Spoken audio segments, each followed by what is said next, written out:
my last class we found that the 6 active states of the inverter occupy 6 corners of the hexagon, okay, and 2 zero vectors which are also known as null vectors, they are at the origin. See in this figure, see 0 0 0 or 1 1 1 corresponds to the origin. Just by turning on the upper switch of phase A, okay, or for 0 0 1, the magnitude of the space vector is Vs at an angle 0, okay. Magnitude of the space vector is Vdc at an angle 0, okay. Now turning on the upper switch of phase B, the space vector moves by an angle 60. See 0 1 1, the magnitude remains the same, is equal to the magnitude of the DC link voltage Vdc, but it moves by 60 degrees. Now by turning off the upper switch of the phase A, okay, it moves by another 60 degrees. See here, it is 0 1 0, and now turning on the upper switch of phase C, it moves by another 60 degrees and so on, okay. So another observation that we made was that if all 3 phase voltages are sinusoidal, then the locus of Vs is a circle, okay. Now what about the space vector PWM technique? In space vector PWM technique, okay, the space vector, the required space vector is synthesized using 2 adjacent vectors and the null vector, okay. See in this figure, assume that the space vector is in quadrant 1 or in between V1 and V2, okay, and making an angle theta. The length of the space vector is determined by the V by F curve, okay. Now we need to synthesize using V1, V2 and this null vectors in such a way that volt second balance is satisfied, okay. In other words, Vs into time Tc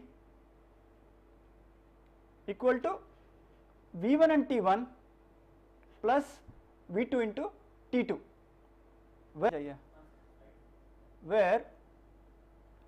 T1 is the time for which V1 is applied, T2 is the time for which vector V2 is applied, and the relationship between Tc, T1 and T2 is given by this equation. See, Tz is the time for which 0 vector is applied, okay, is Tc minus T1 plus T2, and Tc is Ts by 2, okay, where Ts is the sampling time, okay. During this time it is assumed that Vs remains stationary at that particular point. I will repeat, Tc is Ts by 2, where Ts is the sampling time, okay. During this time the space vector Vs is assumed to be stationary at that particular point. So by solving these equations, we found that T1 is given by this equation and T2 is given by this equation. So to determine T1 and T2, I need to know only theta, or the position of the space vector in the sector. Okay, I need to know only this angle theta. Now Tz can be applied either by using 0 0 0 or 1 1 1. Okay, the time for which or the way 0 0 0 or 1 1 1 is applied is not going to affect the volt second balance. Okay, it is only during the active vectors,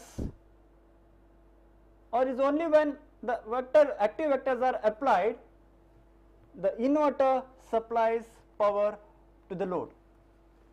Okay, so duration for which 0 vector is applied, or duration for which 0 0 0 or 1 1 1 is applied can be chosen as per convenience. Okay. Now coming to the implementation part, at any given time only one switch is turned on or off. Okay, that is the space vector requirement, space vector PWM technique requirement. Okay. So we will start with 0 0 0. In other words, we are at the origin. By turning on phase A alone, the upper device of phase A alone, space vector moves along the x axis. Okay. See here 0 0 0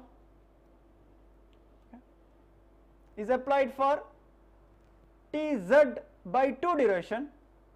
Okay. I have taken this as convenience. It is not a must that I should apply this 0 0 0 vector for Tz duration. See, after some time I am turning on the upper device of phase A. See, phase B, phase C, the upper devices are still off, the lower devices are on. So this is nothing but 0 0 1. Okay. So V1, this is the V1 vector is applied for T1 duration. Okay. So at the end of T1, I am turning on the upper device of phase B. Okay. So that is 1 1 0, or C phase is 0, B phase is 1, A phase is 1. Okay. And at the end of T2, I am turning on the upper device of phase C also. See, now it is 1 1 1. Okay.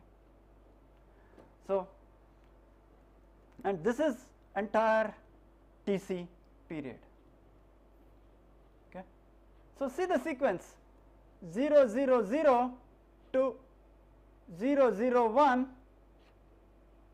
and from there 0 1 1 and again 1 1 1. Now this is TC period, and the relationship between the sampling time Ts and Tc is twice Tc is Ts. Okay. Now again, at any given time only one switch should be turned on or off. So we were at this point with 1 1 1. I will continue to apply the same vector for another Tz by 2 period. Okay. I will apply the same vector 1 1 1 for another Tz period. So, after some time I will turn off the upper phase, I will turn off the upper device of phase C. I have turned off here the upper device of phase C. Phase A is 1, phase B is 1, phase C is 0. So, this is for T2 period, okay. This is for T2 seconds. At the end of that period, I will turn off the upper device of phase B, okay. See here, A phase is 1, B phase has become 0 and C phase is 0. This is 0 0 1, okay. And after T1 seconds I will turn off the upper device of phase A. So, I have 0 0 0. So, one complete cycle I have completed for sampling period. So, I started with 0 0 0, 0 0 1, 0 1 1 and to 1 1 1 and again backwards, okay. So, this is about the space vector PWM technique, wherein only one device is being turned on or off. Now, what is the maximum value of m for which the space vector is sinusoidal? How do I determine the maximum, the length of the vector for which all three phase voltages are sinusoidal?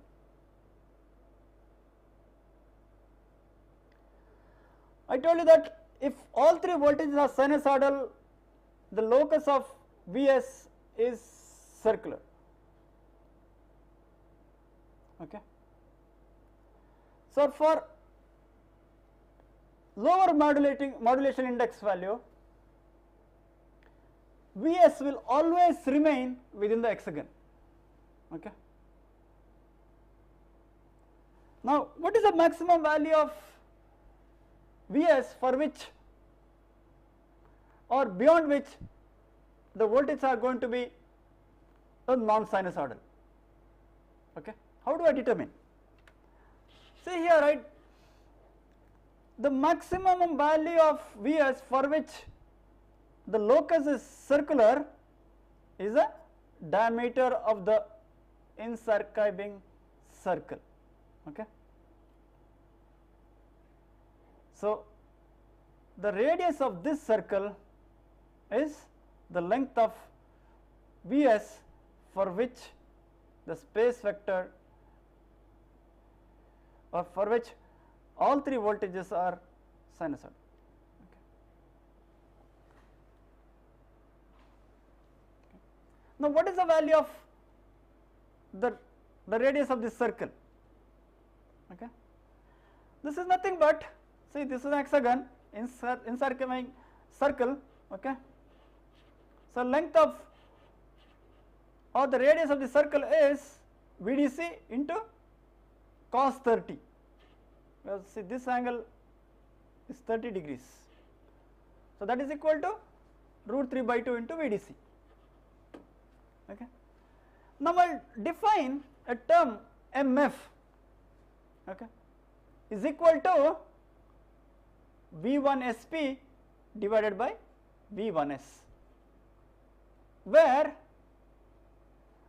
V1SP is the peak of the fundamental component of the phase voltage using space vector PWM technique, okay, where V1 SP is the peak of the fundamental component of the phase voltage obtained using a PWM technique,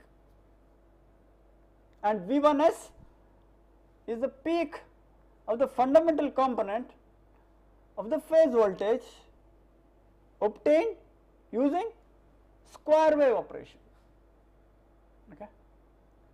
So, MF is the ratio of V1 SP divided by V1S. Now, what is V1S, or in other words, what is the peak of the fundamental component of the phase voltage got using a square wave operation? Okay. That we have already calculated in maybe last lecture or for that. We found that it is 2 VDC by pi, 2 VDC by pi.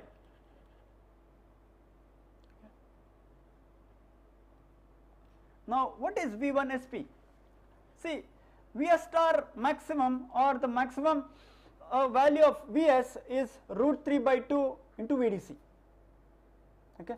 I will repeat, maximum value of the space vector is root 3 times VDC, okay, because this is the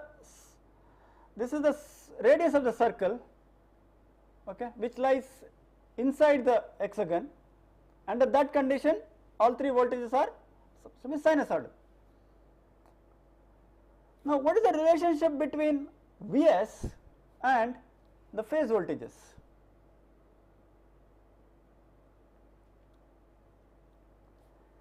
If VAN, VBN, VCN are known, you can calculate Vx and you can calculate Vy, and therefore Vs. I will repeat, if I know VAN, VBN, VCN, you can calculate Vx and Vy, the x axis component and the y axis component of all the three phases, and therefore you can calculate the length of the space vector Vs.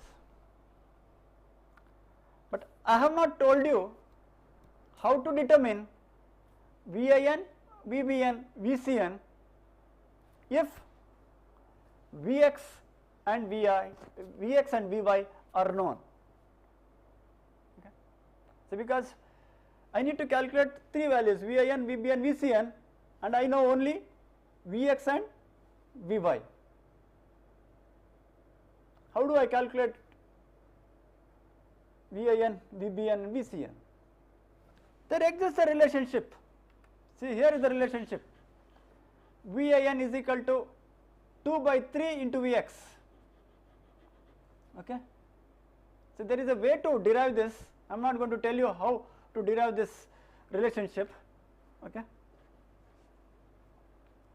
So, but then it can be derived. So, therefore, VIN is equal to 2 by 3 into Vx. VBN is given by minus 1/3 Vx plus 1 over root 3 into Vy, okay, and VCN is equal to minus 1/3 Vx minus 1 of square root 3 Vy. So, if I know Vx and Vy using these three relationship, you can calculate the value of VAN, VBN and VCN. Okay. Now, what is the peak value of the phase voltage that I can get using the space vector? Okay. We found that for 0, 0, 1, in other words, only the upper device of phase A is on, the length of the space vector is VDC, okay, and for this position y component is 0. we have only the x component. Okay. See, I will show you this position corresponds to 0, 0, 1 somewhere here. See here, this is a 180 degree conduction, Vs0, Vb0, Vc0, and these are the 3 phase sinusoids. Okay. For 0, 0, 1, we found that Van is 2 by 3 VDC, okay, and Vbn and Vcn, they are same, minus 1/3 VDC. Recall, for 0, 0, 1, Van is 2 by 3 VDC, and Vbn and Vcn, they are same but minus 1/3 VDC. Okay.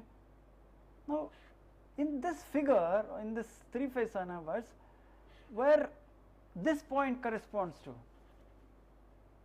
I said Vbn and Vcn are same, both are negative, and the value is 1/3 VDC. Vbn and Vcn are both are same and they are negative. Definitely this point is thus. See, Vbn and Vcn, they intersect at this point, okay, and both are negative, and at this point Van is at the peak. Van is at the peak. Okay. So definitely 0, 0, 1 position, at that point phase A is at the peak. Okay. Now, what is the relationship between Vs and the phase voltage? So Vs is equal to 3 by 2 times Van. Okay.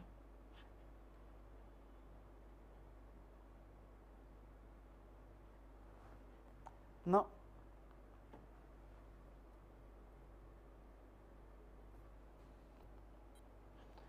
so for 0, 0, 1, Vs is equal to only Vx, okay, and that is equal to VDC. And in my last class, I have derived an expression wherein Vx is equal to 3 by 2 times Van.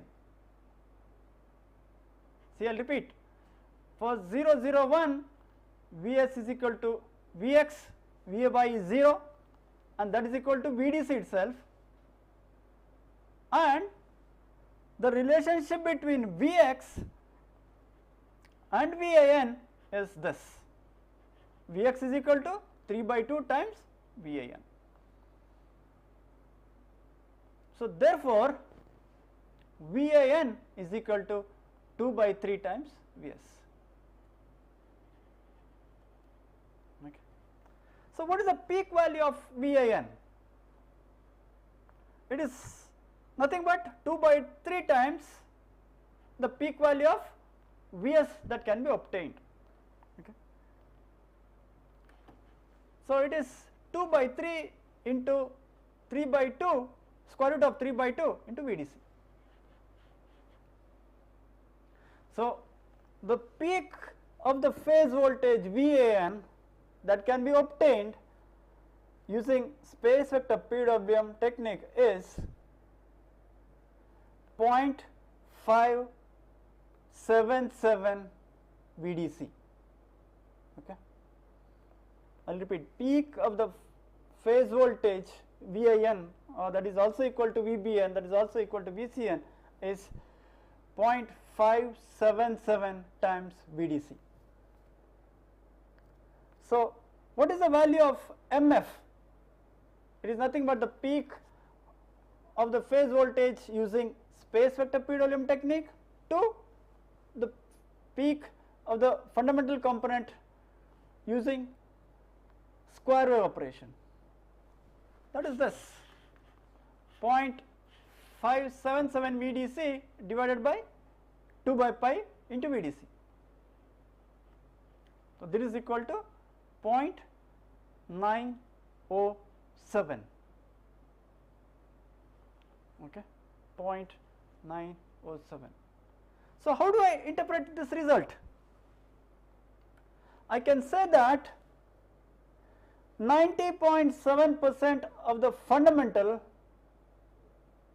of square wave is available using space vector PWM technique. I will repeat, 90.7% of the fundamental of a square wave is available compared to only 78.5% in sinusoidal PWM technique. So, I will repeat, I found the ratio of the fundamental in space vector to square wave is 0.907, okay. So, if I take the peak of the fundamental that is obtained using a square wave is 1 per unit, okay. So, I am getting 90.7% in space vector. How much are we getting in sinusoids PWM technique, sinusoidal PWM technique? Or what is the peak of the sinusoidal PWM technique, peak of the fundamental using sinusoidal PWM technique? It is VDC by 2, see peak of the fundamental component, the phase voltage in sinusoidal PWM technique is VDC by 2. See, I will repeat, peak of the fundamental component of the phase voltage in sinusoidal PWM technique is VDC by 2, okay. So, this ratio comes up to be 78.55%, okay. So, in space vector it is 90.7, in sinusoidal PWM technique it is 78.55%, okay. So, looks like in space vector PWM technique it is possible to get higher value of the fundamental component. By the way, we have also done third harmonic injected PWM technique. What did we find? See, we added 15% more for the fundamental. In addition, we added a third harmonic component also, 0.19 times sin 3 omega t. So, our modulating wave was 1.15 sin omega t plus 0.19 into sin 3 omega t. So, I said third harmonic components do not appear in line to line voltage waveform. So, fundamental component is proportional to the sinusoidal modulating wave. So, since it is 1.15, so there is going to be a 15% increase in the phase voltage. So, if I take this ratio in third harmonic injected PWM technique, it is sinusoidal is 78.55 into 1.15, okay. So, it is comes out to be 0.907,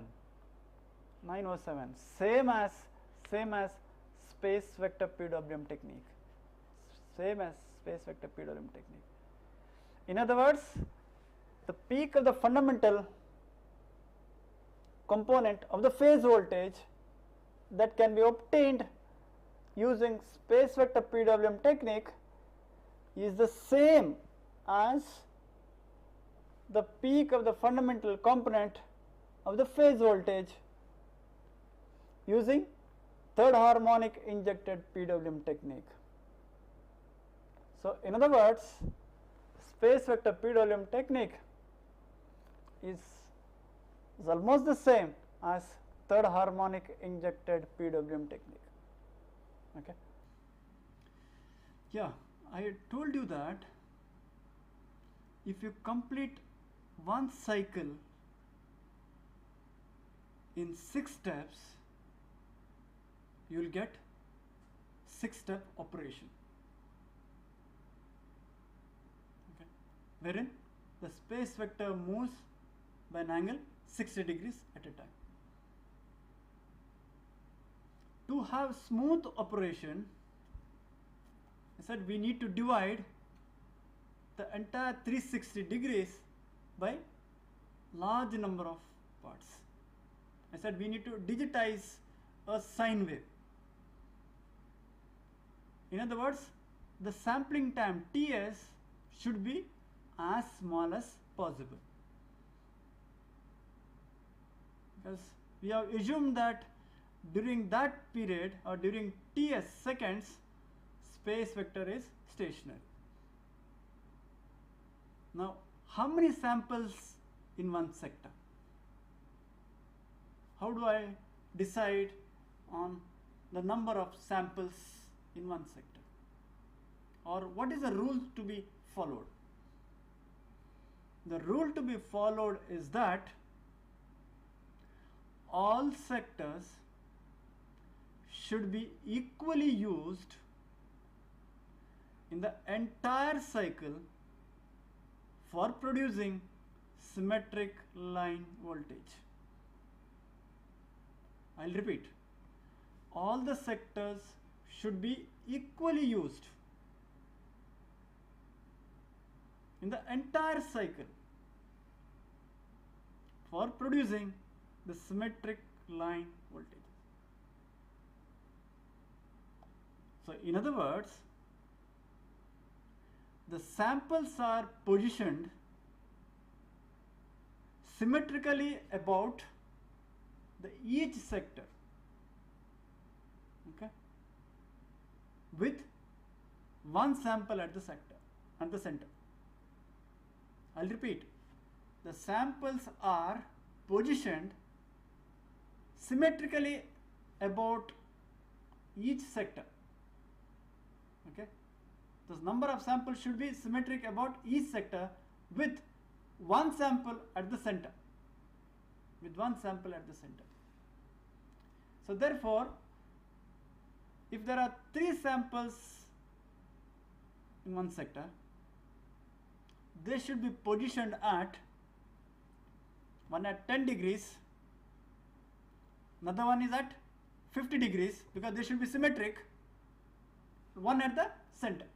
So, that is at 30 degrees. So, in every sector, if I have one pulse at 10, I should have another pulse at 50, and at another one is at the center, 30 degrees. Okay. So, this is the rule should be followed. All the sectors should be equally used in the entire cycle. Only then I can have symmetric line voltage. Samples, they should be positioned symmetrically about each sector. One pulse here, one at the center,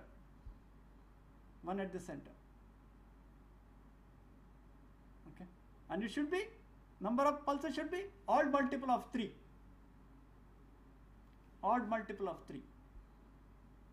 Okay. 3, 9, and so on. Okay. So, this rule has to be followed while implementing space vector PWM technique. So far, we discussed 4 different types of PWM techniques. What are they? One is sine triangle, third harmonic injected PWM technique, harmonic elimination, and last one is space vector PWM technique. See, all these PWM techniques, they control the output voltage of the inverter. Okay.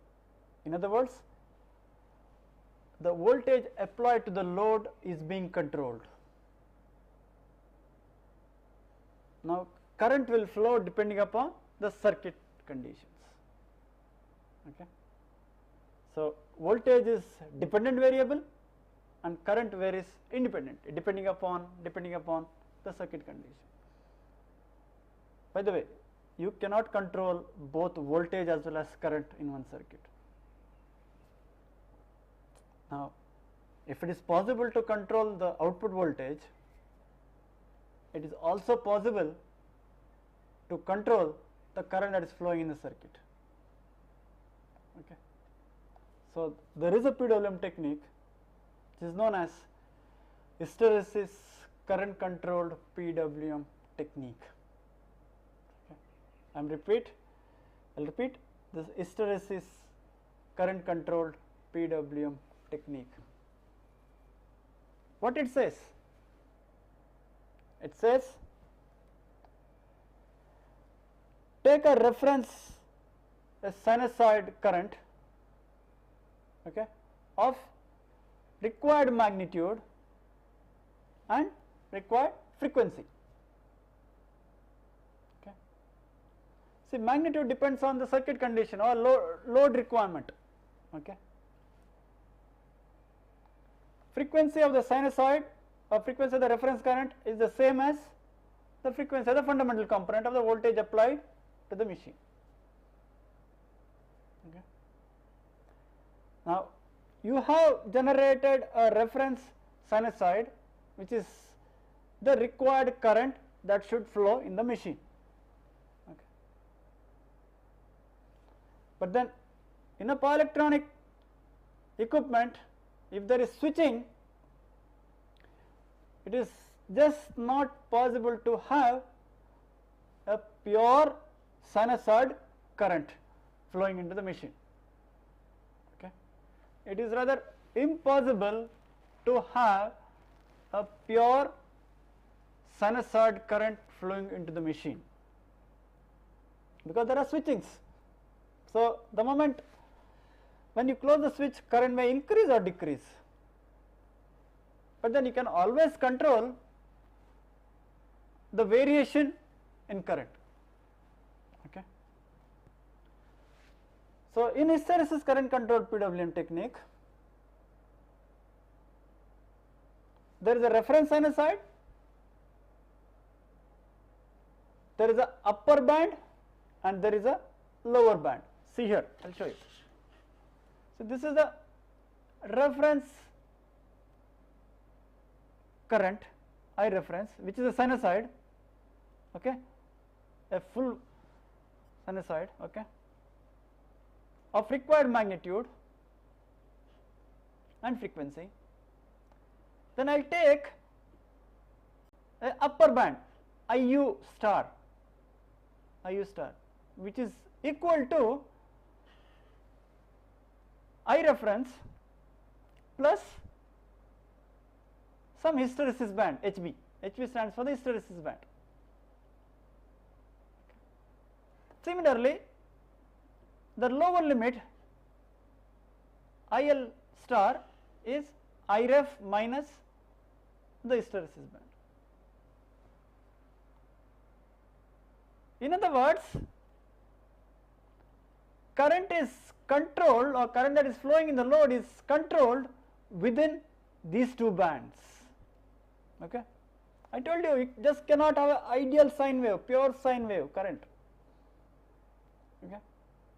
But then you can always control the variation in the current.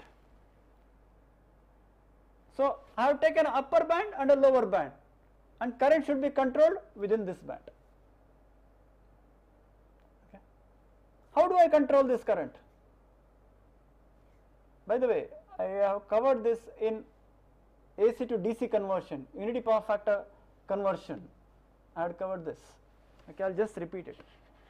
Okay. There may be the reference current that I have taken may be a rectified sign, because we control the DC link current. Okay. We had placed the inductor in the DC side and we had controlled that current. Here the current that is flowing into the load or output current of the inverter that we are controlling. Remember, we are controlling the output current of the inverter flowing into the load, that we are controlling. Definitely it has to be AC. Okay. So, how to control the current within the hysteresis band? So, when the actual current touches the lower band, you close the upper switch and open the lower switch. See, when I close the upper switch, VA0 is plus VDC by 2, remember, and if I close the lower switch, VA0 is minus VDC by 2. So, definitely when I close the upper switch, current should increase. Okay. So, I will close the upper switch till this current or the current flowing into the load increases and touches the upper band. Okay. And when it touches the upper band, I will open the upper switch and close the lower switch. Now the voltage applied is minus VDC by 2. Current reduces. See here. When it's touched upper switch, sorry, when it's touched the upper lower band, so this is the lower band, this is the upper band. When it's touched the lower band, I close the switch. So VA0 has become positive here. Current increases. When it touched the upper band, you open the upper switch and close the lower switch. So this is it, closed the lower switch. Voltage applied is minus VDC by 2. You wait till this current comes and touches the lower band, and so on.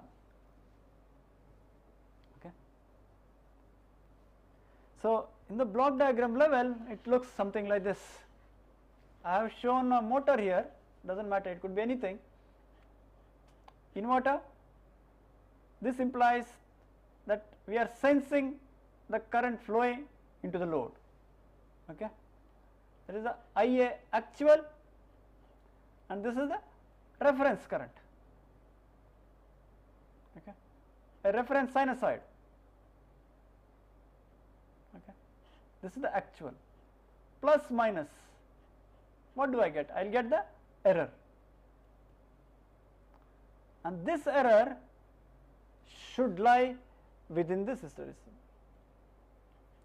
This is HB, this is also HB. And the signals go to the driver circuit to turn on and off the switches. By the way, this hysteresis band is nothing but a Schmitt trigger. Okay. So this is a subtractor, op amp again, open circuitry. This is another a Schmitt trigger. I have shown you here only for one phase, and I showed you there are 3 sensors or 3 current sensors to measure the instantaneous current that is flowing into the machine. Remember, it is the instantaneous current that is flowing into the machine that is controlled. Okay. See, you do not need to have 3 current sensors. You can do with just 2 current sensors, because in 3-phase 3-wire system, the current that is flowing in the third wire is the sum of these two. In other words, IA plus IB plus IC is equal to 0. So, IC is minus of IA plus IB. So, you can implement this circuit using just two current sensors. Okay. So, what is the advantage of this scheme over the other PWM techniques wherein voltage is being controlled? See, here we are controlling the current. It is the current that is flowing into the machine will determine the torque. See, for example, in a DC machine, the armature current that is flowing will decide the torque that produces. T is K phi into Ia, not the armature voltage. Okay. So, by controlling the current that is flowing into the machine, it is possible to control the torque directly. Okay. So, in other words, a current controlled machine responds faster compared to a voltage fed machine, because I am directly controlling the current. Okay. No, I am not applying the voltage and thereby current increasing. No, here the current is directly being controlled. So, current fed load responds faster compared to voltage fed. And the second advantage is, so there is inherent overload protection. There is inherent overload protection. We are sensing the current and controlling within a reference value. There is nothing like current inrush as in the case of voltage fed machines. Okay. Here current is directly being controlled. There, see, when I am changing the modulation index, okay, there could be inrush current because voltage applied to the machine has changed, or if modulation has suddenly increased, however low it may be, so applied voltage has increased. Okay. The other circuit conditions may not change that fast. Okay. So, there could be, or there is inrush current in almost all the voltage fed PWM techniques. This is absent in current fed machine or hysteresis current controlled PWM technique. Okay. What could be the other advantage of current controlled PWM technique? See, the input to the inverter is a voltage source, okay, and this VDC voltage source is being derived by rectifying the input AC. So, if input AC fluctuates, which generally is, so DC link also will fluctuate, and if DC link fluctuates, and assuming that I have already programmed my V by F curve in the controller, okay, the flux in the machine will change now. So, I will repeat, I have programmed some V by F curve in the microcontroller used in the inverter, and assume that I am not sensing the DC link voltage, I am assuming that DC link voltage is held constant. Because of the variation in the input voltage, input AC voltage, the rectified DC voltage also is reduced, or so therefore, the input voltage to the inverter is also reduced, and the controller does not know anything about the reduction in the input DC. So, definitely there is going to be a change in the flux in the machine. because I may be keeping V by F constant, okay, you may be keeping V by F constant, but then that V itself has changed because VDC itself has changed. Whereas in current control PWM technique, what happens? It does not matter whether the DC link voltage is fluctuating or not, we are controlling the current. Current is being controlled within a hysteresis band. Okay. So, as long as the current touches the upper band, switch is being closed, and as long as the current touches the lower band, the bottom switch is closed. So, a inverter with current control is almost insensitive to the fluctuation in the DC link. Whereas any other voltage control PWM techniques, if you do not sense the DC link voltage, the V by F ratio,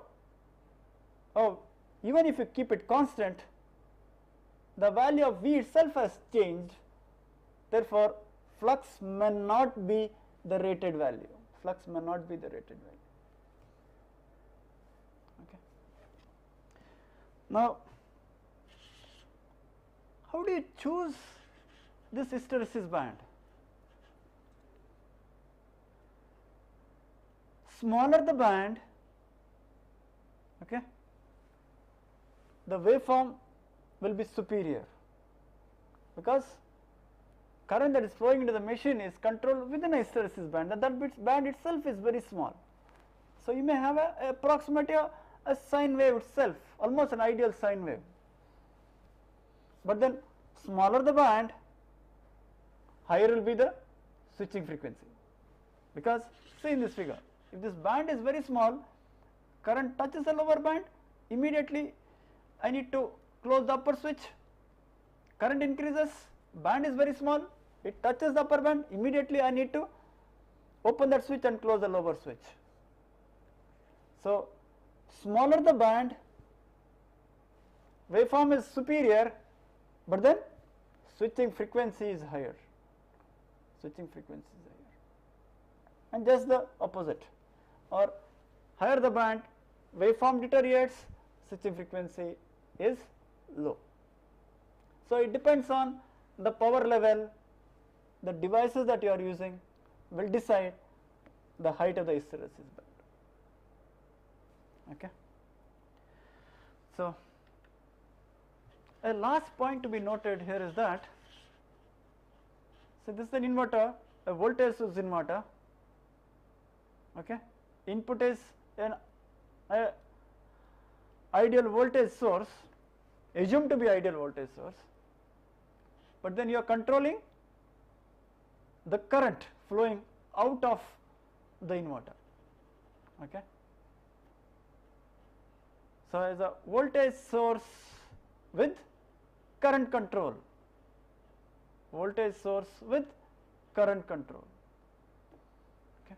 This is quite popular in electric drives, especially high performance electric drives, okay. Voltage source with current control is quite popular. So, more about or more on inverters we will study in our next class. Thank you.